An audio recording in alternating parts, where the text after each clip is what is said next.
Hey, witches, it's Wednesday. Welcome to the Witches Movie Coven. Grab your goat, grab your sword, take your shoes off because we're going to talk about Lord of the Rings tonight. The one from whatever of the rings, I'm going to pass that on to everybody else. We are doing Lord. Yeah, we've got swords. Heather is our sword girl. Jason's got his beautiful big bare feet and I got goats. I hope we never get two goats each. I mean, more than two goats each because we've run out of hands. I have Um, 3. what do you do? How do Patty you did do tell it? me to take off my shoes. What was I I did. I supposed to told you to do? take off your shoes. It's Lord of the Rings. You don't wear shoes. Speaking of Lord of the Rings, I am Patti Negri. I am one of your 5 hosts. You might know me from the Witching Hour, my regular podcast, from Ghost Adventures, from my school, University Magicus, from bathroom walls across America. Let me pass you on to some of my beautiful co-hosts. Let's start with the lovely Heather this week. Hi, I am Heather Greene, and I am the sword bearer for the evening. And I am also a journalist covering all things occult, as well as a editor at Llewellyn Worldwide, and the author of Lights, Camera, Witchcraft. It is the critical history of witches in American cinema and television. Here it is. Oh, look at that, upside down. Upside There we go. down.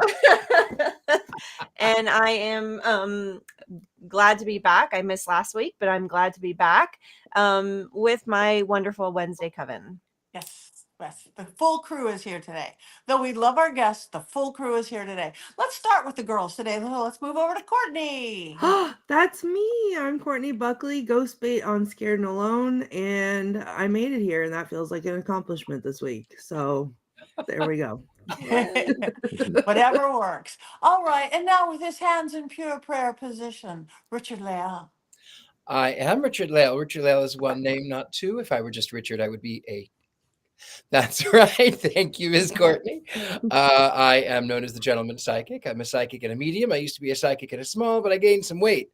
Unlike all of the other psychics here in New Orleans that are all doom and gloom or love and light, I'm a happy medium.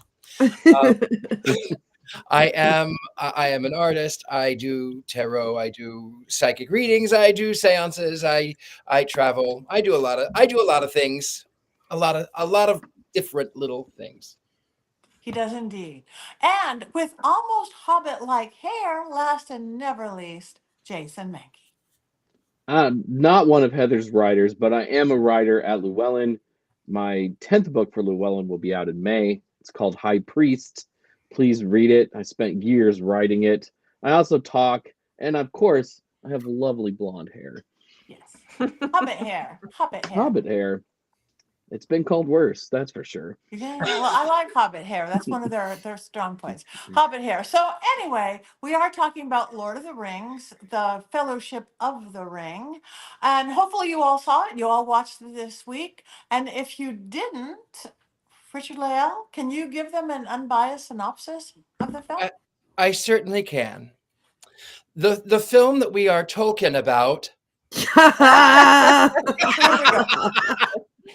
Oh, that's so bad. I appreciate that. Kudos. Well, see, I'm glad you liked my dad joke. So yes, it is Lord of the Rings. The film is a delightful film about a bunch of people who come out on stage and dance, only moving their feet and not their arms. I didn't quite understand why, but that was, it's Irish dancing or Celtic dancing. Is that right? Oh, no, wait. That was Lord of the Dance. That's right. So in this film was actually about, at some point, there were rings that were created and one to rule them all. And then Thanos comes along and no, that's another film too. No, just kidding. Lord of the Rings, Middle Earth. Oh, there it is. So, in this film, it is based on the book Lord of the Rings, J.R. Tolkien, and in the film there is Middle Earth, and it sort of is like Europe 500 years ago, and we find out that sometime at the creation of Earth there were 5 rings. And one of them to rule them all. It was created by an evil villain, Soros, I think his name was. Anyway, was that not right? No. Close. Very, And very then close. George Soros made the rings. Okay, maybe not Soros, but it was. So there's a villain who had made this ring to control everybody. It gets lost, and then Bilbo Baggins in the Shire ends up with it, and then his nephew Dildo Baggins. If you even. I can't remember his name. Dildo Baggins inherits it. And then, of course, the wizards from Harry Potter come in and they have a fight scene with each other. And then there is Mr. Smith from the Matrix films. I think he's an elf. And then, of course, there's a golem, and the ring can only be destroyed. They're trying the ring can only be destroyed in the fires of Mordor. And that's what I get out of it. Quest, Shire, wizards, witchcraft, witch fight, elves, spirits that chase them down. They have to go through. They go to Mordor. They throw the ring into the fires of Mordor. The world is saved. Mount Doom. Thank you. We left us Mountain speechless. Dew. No. I don't like Mountain. Not Mountain Dew. Thank Mount you for that Doom. Mount thorough Doom. explanation of the film. But maybe there's more. Maybe there's a little bit more. Heather, would you happen to have perhaps 5 things in addition to Richard-Lael's? I do. As always, I do. This is one of those sagas, series, films, franchises that for me to tell you 5 things, it's like when we did Star Wars, it's nearly impossible. The fandom is amazing, and everybody who loves this knows more than 5 things that you have to know about it that are fun. So I'm going to do just a little recap. It's a little different because y'all probably know a lot of the good stuff. Anyway, context, this came out in 2001. We're talking about the first film, but they went over 2001, 2, and 3. Okay, this one was released. This first one was December 19th, 2001. And it has grossed 6 million that year. It grossed about 164 million in that year. Funny enough, it was number 10 in the top grossing movies that year. It was the same year Harry Potter was released, the first film, Sorcerer's Stone. So of course that took number 1. And I thought it was really interesting to see which ones came ahead of it. It was before that we had Shrek, going from 1, Harry Potter, 2, Shrek, Monsters, Inc., Rush Hour 2, Mummy Returns, Pearl Harbor, Jurassic Park 3, Planet of the Apes, and Hannibal all came in before this movie. But this movie and the other 2 are some of the top, most popular of this type of movie and have a huge fandom beyond all of those other movies. So, of course, let me get to that. The Lord of the Rings, even though it might have not been the top grossing, maybe it was number 10 that year, The Lord of the Rings as a book series is considered one of the most sold and read books in history. It, of course, it has sold, let's see, I have the numbers here, which are fascinating. And this is number 2. Where is he here? Top grossing, upward of 600 million of all of his books. J.R.R. Tolkien, 600 million copies sold to date is approximately what they assess. That is only behind. That is up there with the Harry Potter series, The Little Prince. And then there were none by Agatha Christie, Alice in Wonderland, The Lion, the Witch, and the Wardrobe, and Pinocchio. Those are some of the other books that are up there in that. The other top grossing people that are above him, Danielle Steele, Shakespeare, and Agatha Christie, all have numbers higher than him. But he is up there, J.R.R. Tolkien, just with this series and The Hobbit, above everybody else. So even though this movie did not hit #1 that year in 2001, I think J.R.R. Tolkien wins in the long run. People behind him, interesting enough, Stephen King, Dr. Seuss, Tolstoy, and C.S. Lewis, who was his good friend, are all have not sold as much as J.R.R. Tolkien with this series. And you think about how many books Dr. Seuss has out there comparatively. So that's pretty impressive in my mind. And he has other books, just so you know, and some of his son actually finished after his death. So you can look at those. So getting back to this particular movie, Peter Jackson is the director, born in 1961. He actually did the screenplays, written a lot of screenplays. He was the producer of it and director, and J.R.R. Tolkien's son disowned it, did not like it, and said he was not invited to do other parts of it. He didn't think the movies actually were true to the book series. I will leave that to other people who know better, because I have not read the books.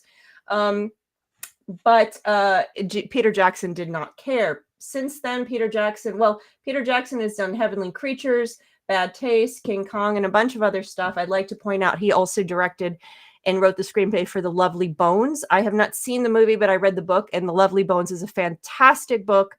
Very, very difficult to read, but very, very powerful. I would absolutely recommend the book, and hopefully the movie was true to it, because the book was fantastic.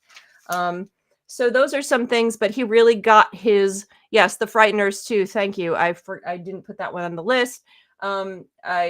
He really got his name with this series.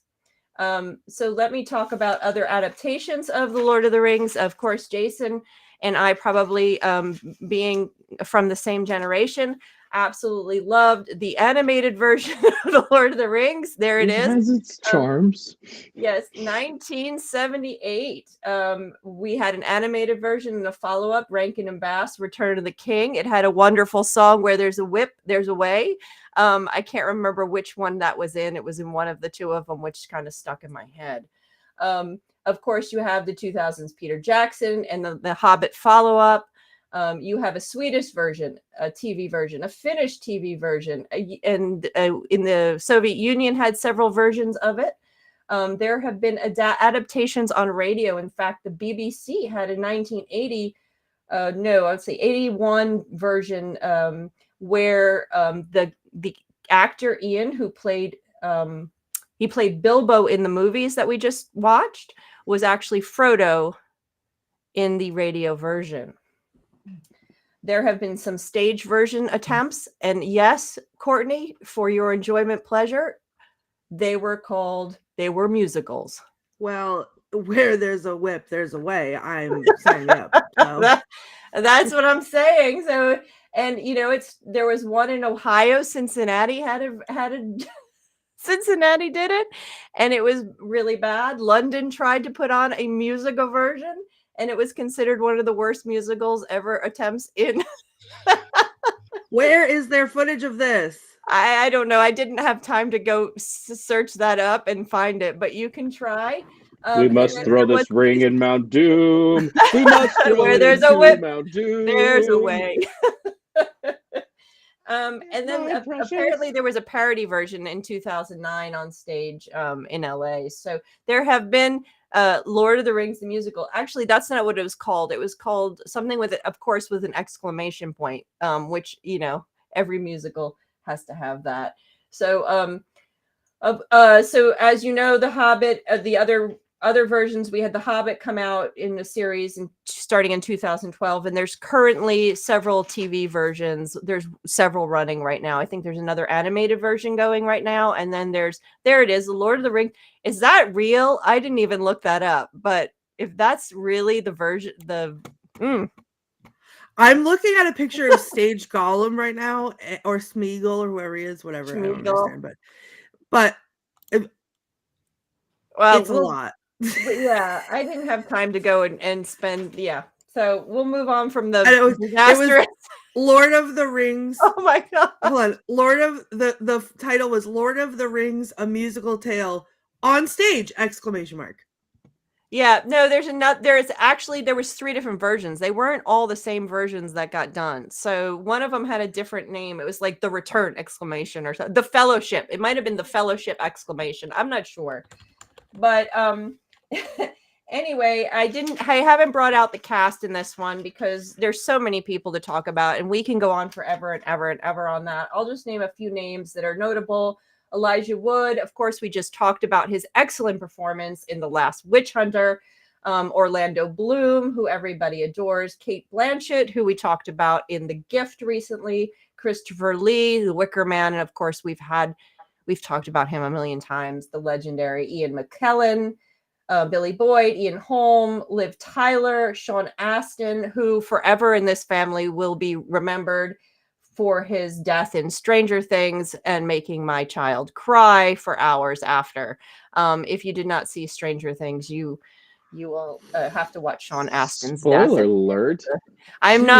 Yeah, sorry. Spoiler alert there, but that's what that's what he's known for in this family, aside from Samwise Gamgee's. Rudy. Yeah, he's in a million things. I think he was in Goonies too. He's in a million things. But and his father is Gomez Adams. Is he really? Yes. I did not know that. That's fantastic. Well, we had quite the Stranger Things had a big effect on our family. Let's just put it that way. I'll leave it at that. So, but he's been everywhere. And there are a million other characters I could pull out, but that would take forever again. Finally, I just want to mention the hero's journey real quick to bring it to witchcraft and witch movies. What movies? Yeah, I'm not falling for that. I'm not stepping in that one right now. I see you, Richard-Lael. I see you. And I raise you one. So this is an epic journey movie. And during this time, we had a lot of epic journey movies coming out. This was released when Harry Potter was released. And Harry Potter is essentially the Joseph Campbell's hero journey. And we had a number of other ones. We have Lion, the Witch, and the Wardrobe. Epic fantasy became fairly popular during this period of time for magical type movies, which is really interesting, coming on the heels of other witch movies. But what I just want to bring out here is that we don't see a lot of male witches. Nobody here is really a male witch. I guess we have wizards, but witch movies tend to be about female coming of age and female empowerment stories, allegorically or directly. Usually those similar stories, when men are involved, boys are involved, we find the hero's journey. And that's what this is. This is a hero's journey. And we see this in we see trends where they get really popular. So similar movies would be Star Wars. That launched in the late 70s into the early 80s. It launched the popularity of these epic fantasy movies that featured the hero's journey. And again, these hero's journeys are always involve magic and mystery and mystical stuff. And they focus on a male coming of age, usually having some problem with the father, finding a false father, having to battle through it and triumph over it. We see it over and over again. It's a canned story that we see over and over again. And that's usually where we find mystical men in these type of stories, mostly, with any prominence. So it's different. It's a type of story that we see in witchcraft films and we see in magical films, but it's very specific. And here we see it again. And this was popular at the time. You know, the witchcraft movies that embodied and talked about female empowerment and female coming of age, those were trending down, while these movies were trending up. And we see this over and over again for the past 4 or 5 decades. It's very interesting. You can read all about it in my book because I go through this. But this is an epic story. It's a Joseph Campbell hero's journey and an epic fantasy where we watch Frodo, who's our center character here, who's taking the journey. Or dildo, depending Um, on your perspective. Right. And Dude, that's a dildo, different. That is a different film, by the way. it could be the That's- musical that I've discovered. John Astin and Sean Astin there. There he is. Fellowship ! Is a musical parody stage play based on the Fellowship of the Ring. The play follows the major events of the first part of Tolkien's story and the first part of Peter Jackson's movies. It reimagines Bilbo Baggins as an aged Catskill Jewish man, the Balrog as a sleep-deprived lounge-singing diva, the battle on Weathertop as a West Side Story gang-style gang fight, and Rivendell as a Scientologist stronghold, primarily due to the similarity of names between Elrond and L. Ron Hubbard. Part live. Wait, this is my favorite part. Hold on. Part live action, part puppet show, and part animation. The show removes or summarizes parts of the story that would slow it down. While played for laughs, the music features original compositions instead of parodies, and the song styles range from cheesy 1980s rock to sleazy cabaret numbers, according to Wikipedia. Like, where was I? Where was I when this was happening? I want to see Fellowship. There it is! Yes. This was only done in LA, and it was done for a few years on stage in, I think it was 2009, and then again maybe in 2013 or something. It's the only place this play, as far as I know, has been staged. It's time for a revival. Hallelujah. Right. I think so. I'd pay good money for that in a Right. heartbeat. Take my money. Yeah. Once again. I'm sure there was also a porn parody where Frodo really was called Dildo. All We right. won't go through the other names. We will Here not. I go We will to not. the Google again. Let me get myself on a watch list while you talk. Hold on.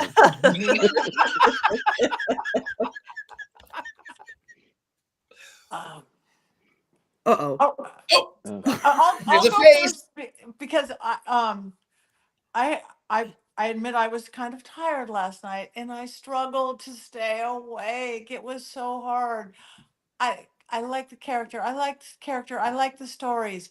But when you're really tired, you can't do it. It just get on and on. I fall asleep. I'd wake up and they're trudging through the forest, and I go to sleep. And I wake up and they're trudging through the forest, and I go and they're trudging. It's like, did I miss anything? I don't think so. I don't know if I was asleep for 5 minutes, 5 seconds, 5 hours, but it just kept going. And I was just because I had not seen it in so long. I'm like, I have to stay awake. I had a Black Phillip in each hand, trying to tell me to stay awake, and I couldn't.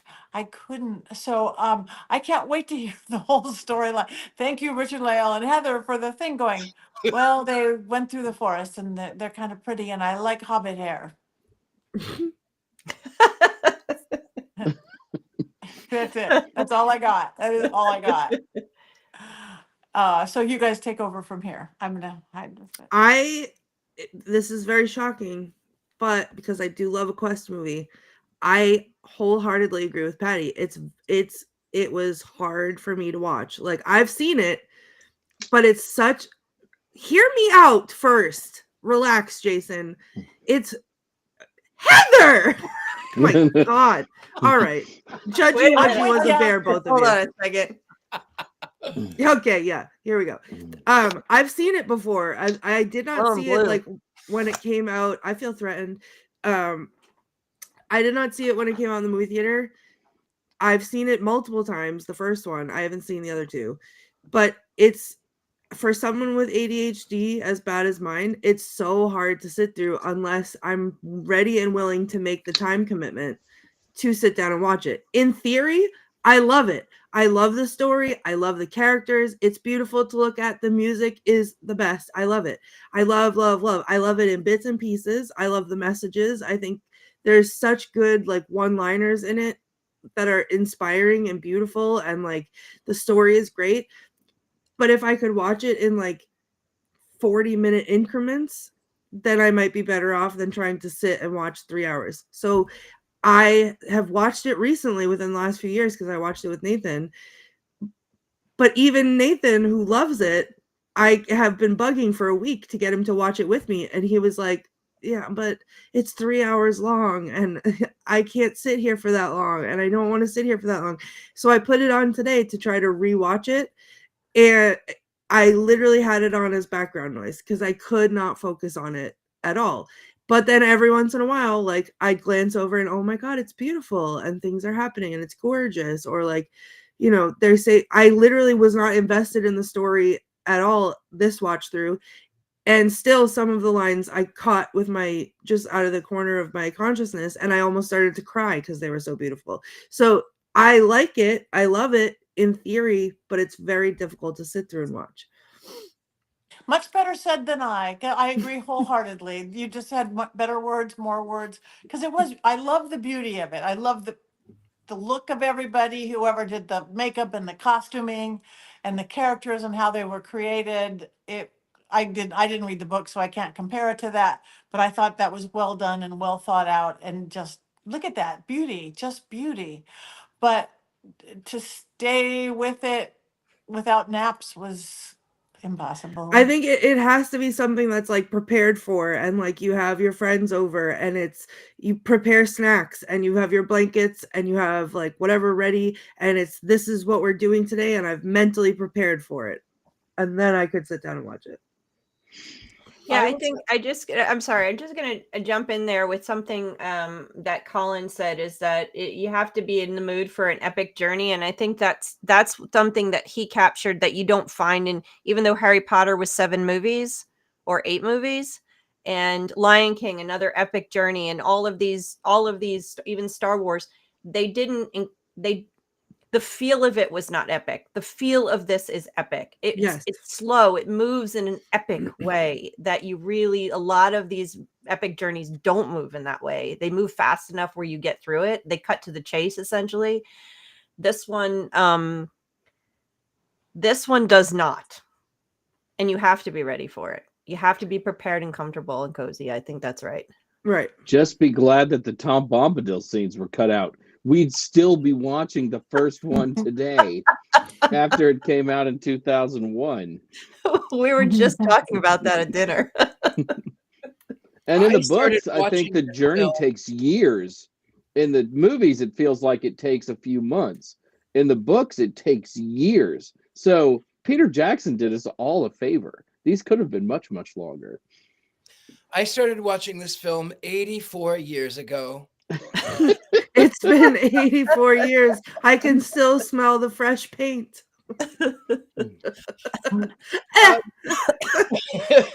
I did actually start watching it in the morning. And then I would pause it, and then I would drink tea, and then I would go for a walk, and then I would unpause it, and then I would sit there and go, oh, wow, I still have 3 more hours to go. And then I would sit and I would pause it, and then I would walk around, and then I would look at some books, look at some pornographies.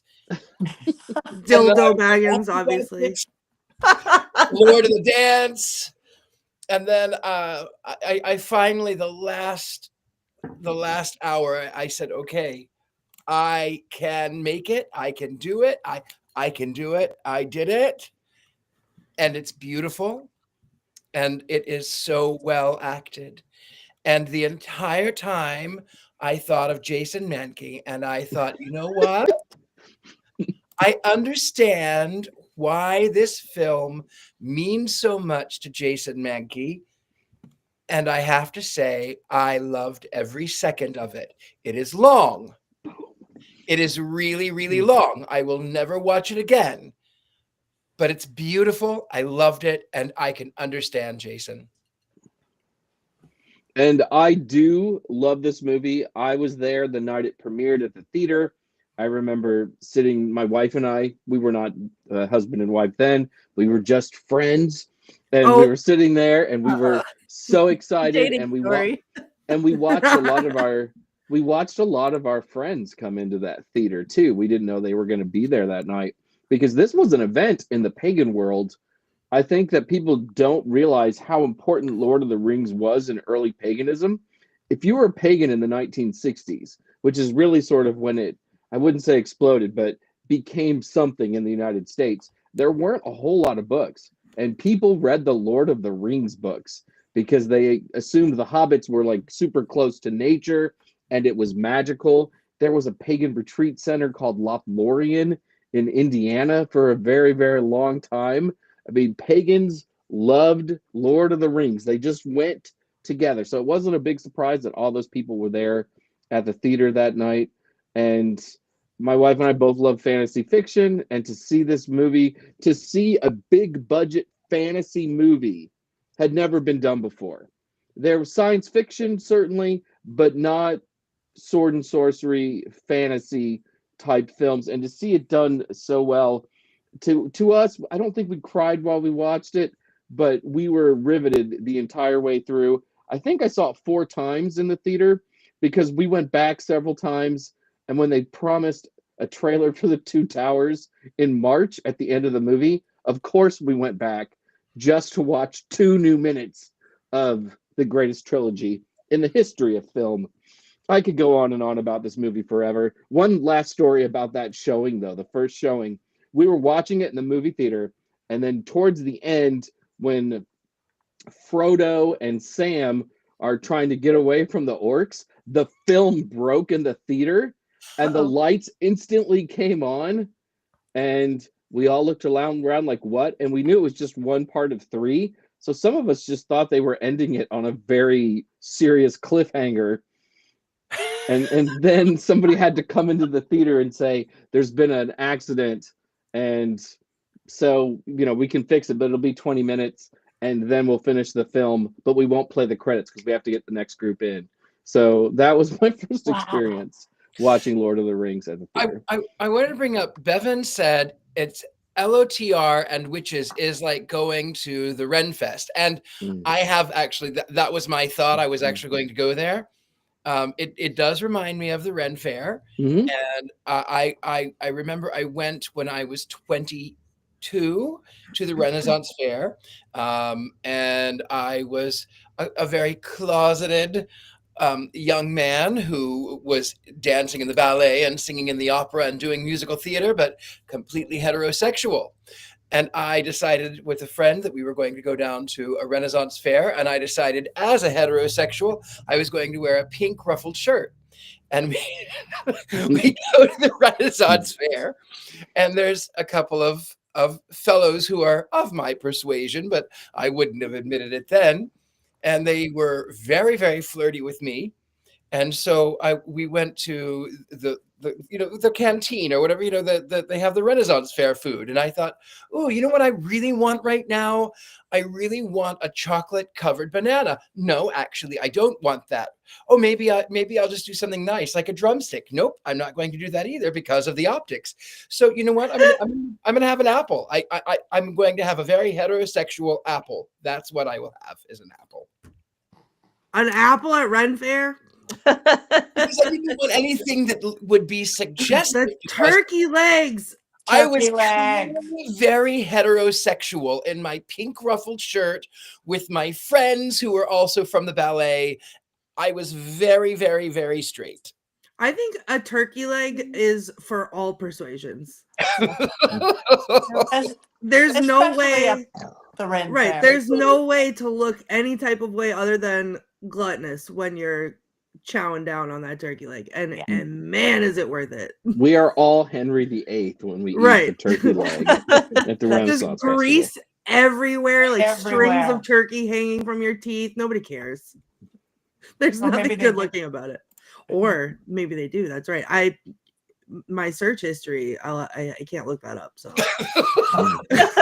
now that you looked up dildo pageant. I did not. I looked up Lord of the Rings porn, and I was uncomfortable very quickly, and I already had to delete my search history. So because what I saw burned holes in my eyes. So the turkey legs don't discriminate. That's right. They don't. The Dragon Con in Atlanta does still have a Tolkien track last I saw. I haven't been in a few years, but I believe they still do. Dragon Con, if you don't know, is a major, one of the biggest pop culture conferences in the world. And I think it attracts about 75 to 80,000 people into the downtown Atlanta every Labor Day. If you have not been to it, it is something to behold for sure. And I believe they do still have a Tolkien track along with Star Wars and all the other big fandoms, Star Trek, etc. But I'm gonna jump in real quick because I have a different perspective on this. I love the movies. I'm with Jason. I don't watch. I haven't watched them in a while, but I get absorbed right into it. I don't get bored at all. And I could watch them probably all three back to back and sit there. But that's maybe my film nerd thing. I don't know. But I also, I grew up with Star Wars, and because I had a dad who was really fascinated by it and a lot of sci-fi, and I liked fantasy. But then this movie came out, and I had two little boys growing up who were growing up, not at this point, but eventually obsessed with Lord of the Rings. And I don't know if they saw the movies first or they read the books. Both read the books in elementary school. And they read all of the books. Then they read the Hobbit books and the Hobbit. And then they read other Tolkien books and everything. They were into Star Wars. They were in, they liked that stuff, but it's fantasy is everything to them. My oldest child is now watching Game of Thrones. I mean, that was it. And I even said to him, I said, we're doing this tonight. If you want to get on and call me out, because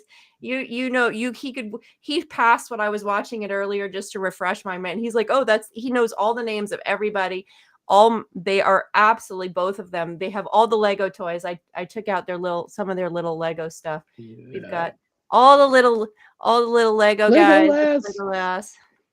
Here's Frodo Baggins or Bilbo. I don't know which one he is, but there he is with his little ring. See, he's going to turn evil. They have, the books, everything. There was the pop figures. Lord of the Rings was their way of life. It was obsessed with everything to do with it because they love the fantasy.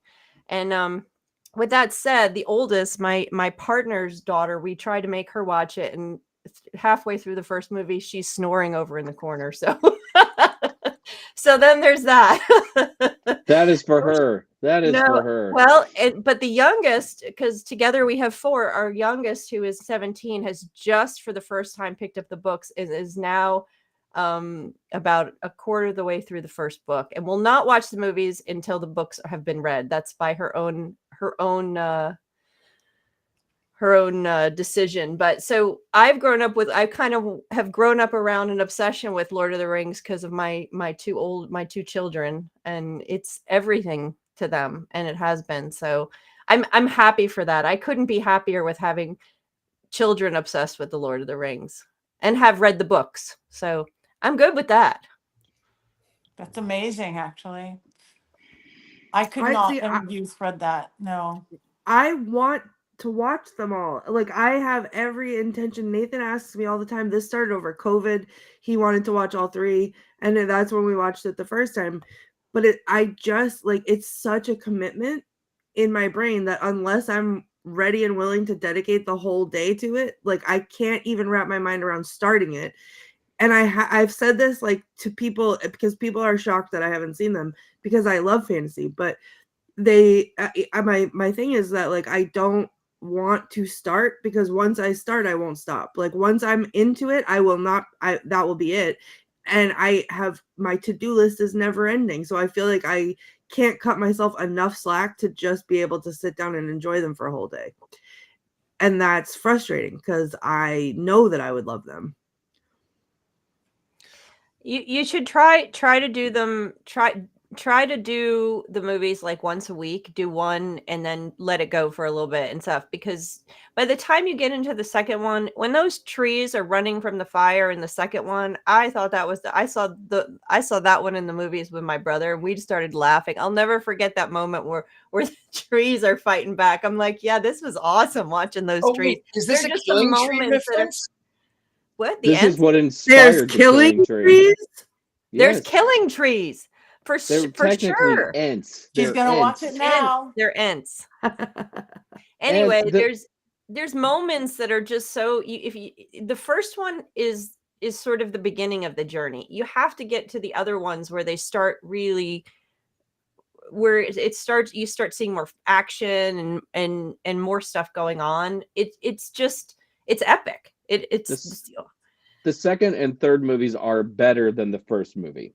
and they are a lot better than the first movie. You can see that Peter Jackson is sort of figuring out exactly what he wants to do and how he wants the films to look, and then he really hits his stride in The Two Towers, which is the best of the three films.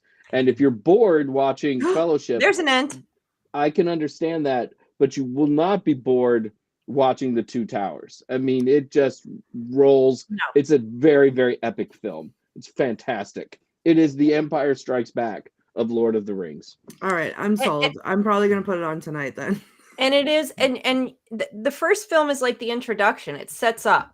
So of course it's going to be a little slower because you got to get the characters. You got to, I mean, that's what it is. It's saying, okay, now here comes the journey.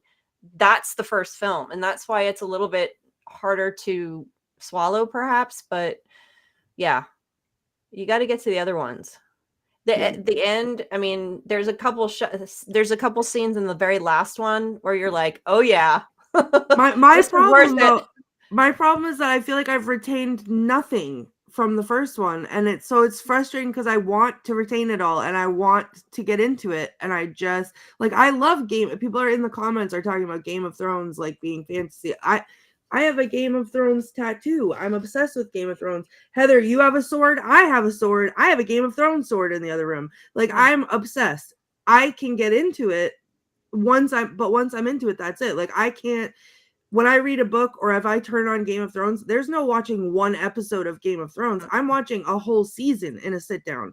Like, I literally will stay up all night because I can't turn it off.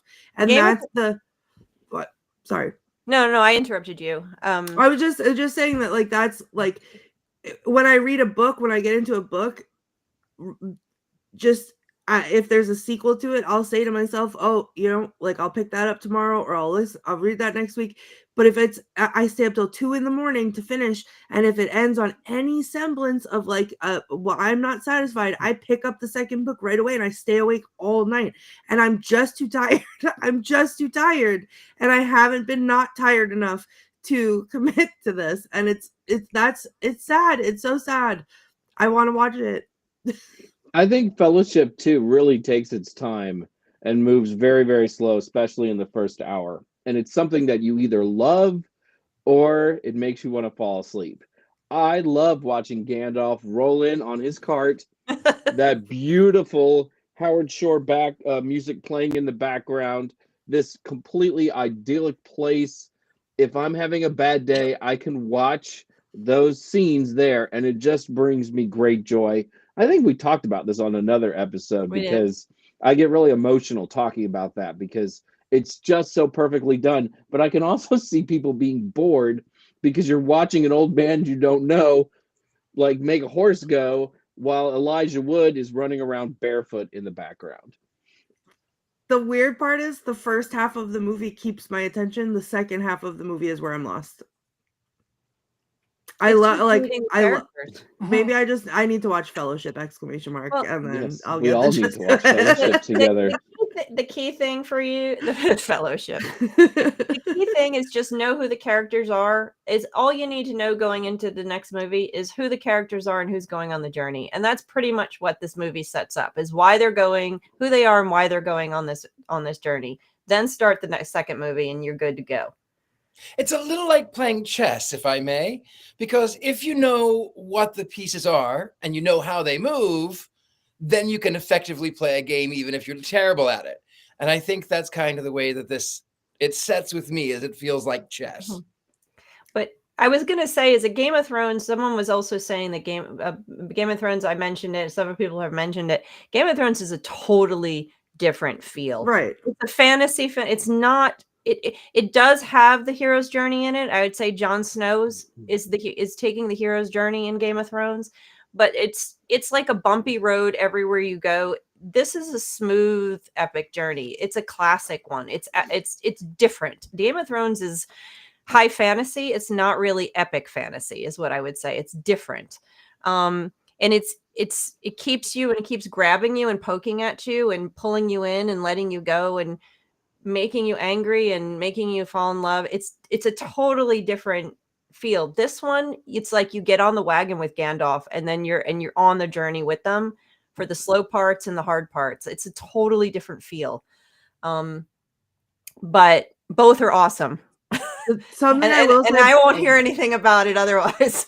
Something I will say about that comparison, though, is that Game of Thrones, which is one of my all-time favorite series ever, I had to watch the first 2 episodes probably, like, no exaggeration, 5 times before I could move forward. I couldn't grasp it.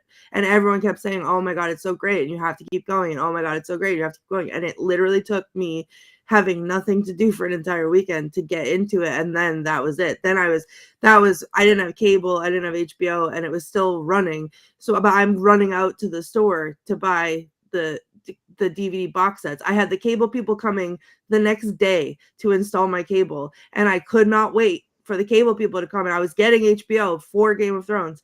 I couldn't wait, and I had to go to the store and buy the Blu-ray of season whatever 2 or 3, because and then I was like, oh well, I'll get through this in a day, so I should buy both. And then I did, and then I kept buying them, and it was such a problem. But it was like once it clicked and I had the time, that was it. I lived there. That was it. Wow. And I've watched it so many times now. It holds up. There it is. There it is. All I'm right. so Well, jealous. before we move over to Game of Thrones, we're still on this one. Do we have any quotes, Miss Courtney, from this We do. fine, sleepy film? Just so that everyone, full disclosure, I took them from IMDb. Because there were some I had in my head a couple that I wanted to pull, but there was just a lot to write down. So I was having trouble paying attention.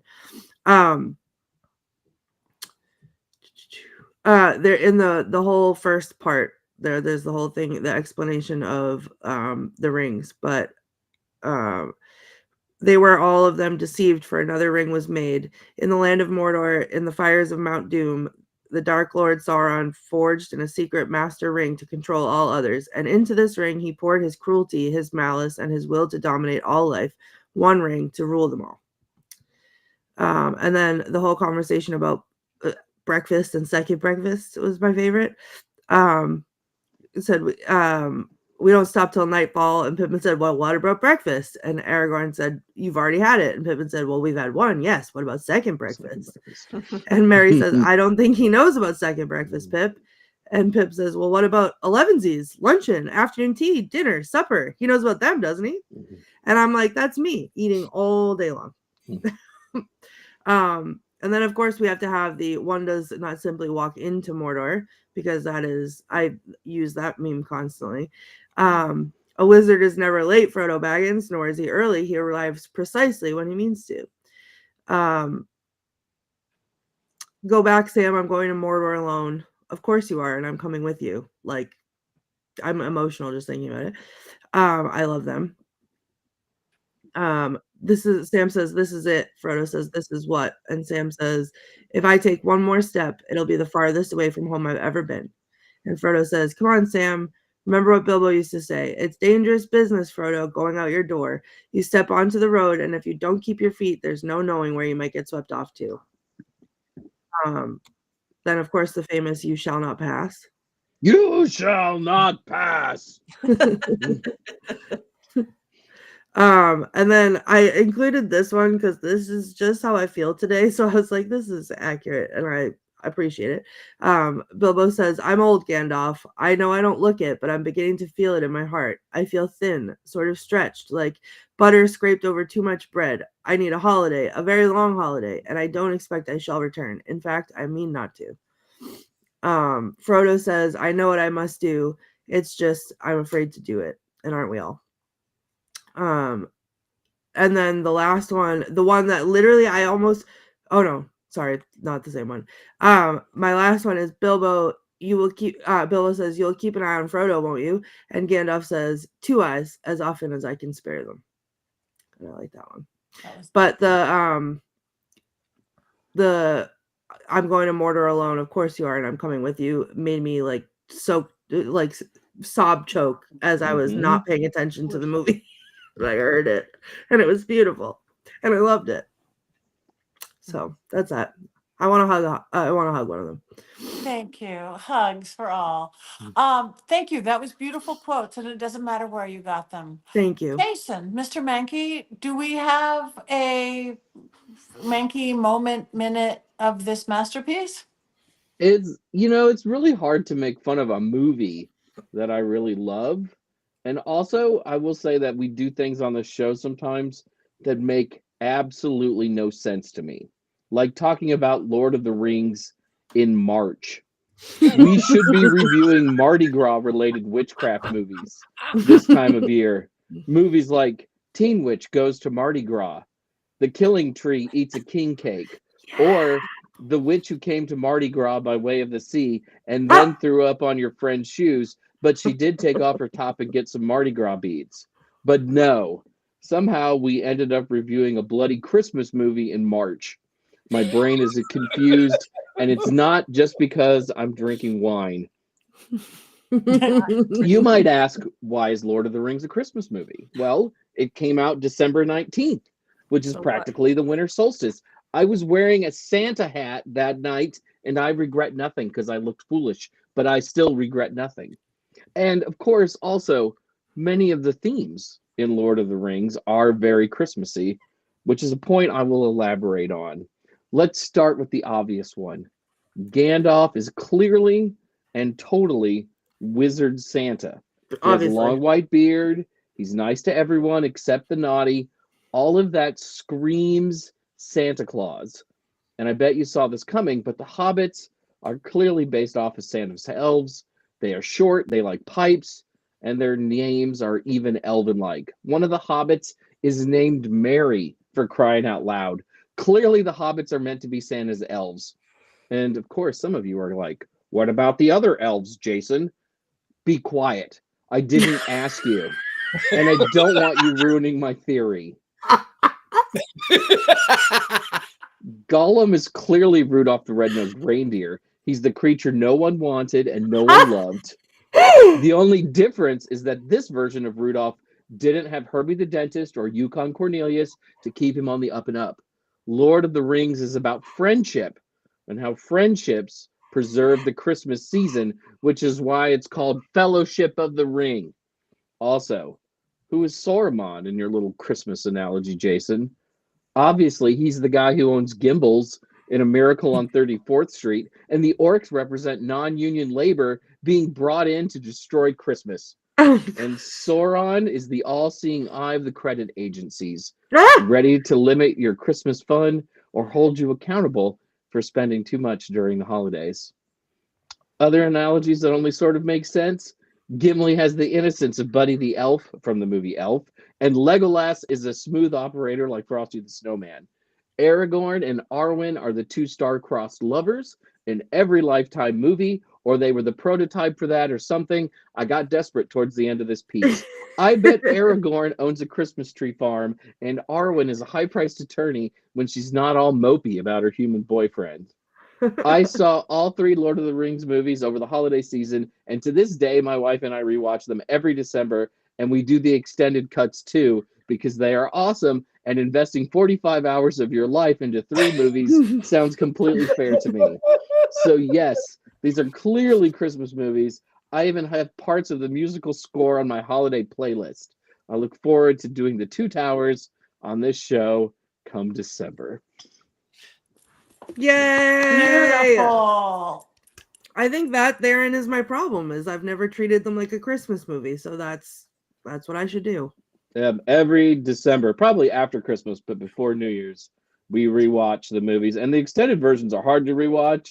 Those are like 2 nights for each film, but it's totally worth it. It's totally worth it. I didn't understand, Jason. Maybe you can help me in this point. There was a point when Zach Baggins, is that his name? He's they're fighting in the caves or whatever, and then they're all sort of looking at him like he farted or something. They rip open his shirt and he looks like a glitter gay disco diva. What was that? He was wearing a suit of armor called Mithril, and it stopped the orc blade from going into his chest because they all thought he was dead. So they take off the shirt, and then they see the chainmail that he's wearing, which keeps Frodo safe. Also, that entire scene is amazing. As soon as they go to the caves, boom, movie like picks up hard. Fantastic. God, I love that so much. It does pick up in the cave. Can we circle back to Rudolph, the creature that nobody wanted? That hurt to hear, honestly. It's true, right? I mean, we've all watched that special. They're so mean to him. Oh my god. Yeah. Oh, that was good. I might be working on a Christmas themed tarot deck right now, so it's in my brain. All right. Well, that is, now that we are all experts on the Lord of the Rings, Fellowship of the Ring, it is time to vote. I don't even know what time it is. I guess it is that time. It is time to vote. Wands up and wands down. Now, because I'm on my phone, I cannot see the people. So I'll read them. So you could read them. So, Lord of the Rings, everything we said, whatever we said. Oh, we're all unanimous. As we should be. It's great. Okay, so, and again, I don't know what everybody else is voting. No, just because I slept does not mean I did not appreciate every moment of the beauty. Wands up and horns up from Kelvin. Wands up from Christy. Colin would love a movie version of Rudolph the Creature No One Wanted. So would I.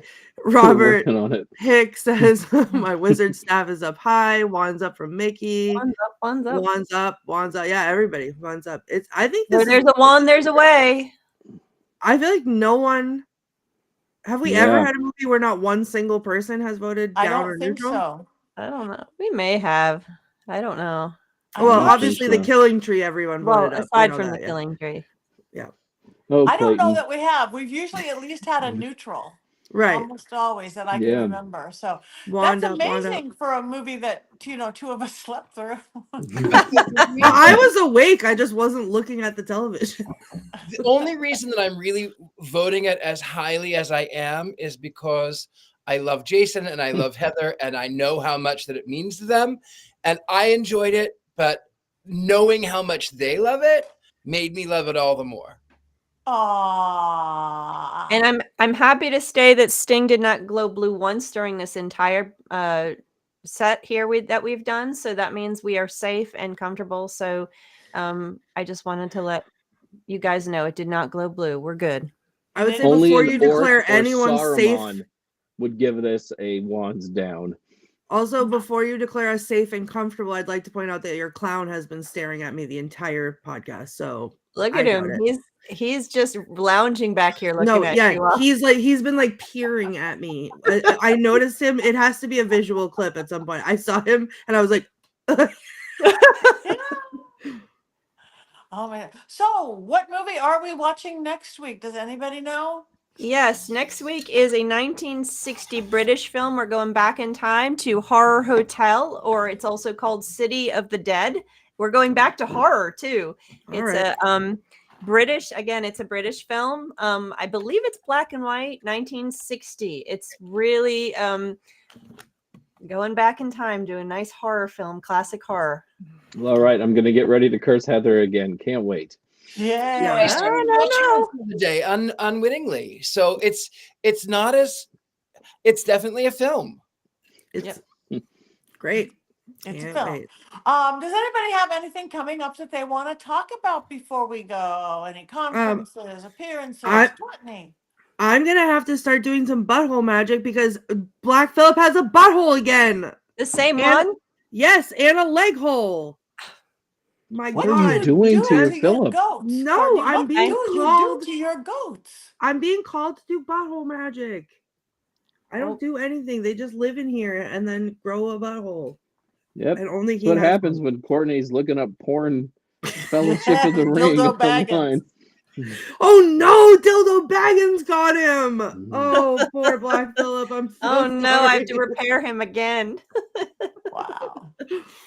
I want to say Jason. I'm going to see Jason in 2 weeks now in Minneapolis at Paginnicon. It begins on the 21st, I believe. Yep, March 21st through the 23rd. Yep.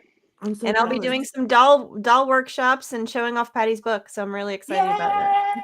I'm so excited. I wish I was there. Next year, I'm Patty. going to be Yes. in Ohio, nothing in March. Well, stuff in March, but private. April, beginning of April, I'm going to be at Firelands Paracon, which is in Sandusky, Ohio. It'll be my first time there. And then the end of April, I'm going to be in North Carolina doing a Crescent Moon Magical Week, a whole witchy weekend of workshops and stuff with me. If anybody wants to come, check it out. And Dollcraft, my book, you could do pre-orders already. My beautiful publisher, Heather, and editor, and I'm so excited about this book. It's the hardest thing I've ever done. I don't know how you've done 10 or 11 of them, Jason. I don't know how. But yes, Dollcraft. So then we're going to have some haunted doll movies coming out if we can, please. Mm-hmm. For sure. So, anybody else have anything coming up? We're all home. All right, what time is it? It is time to cackle because it says so on the screen. So, witches, get ready. Take a deep breath. 1, 2, 3.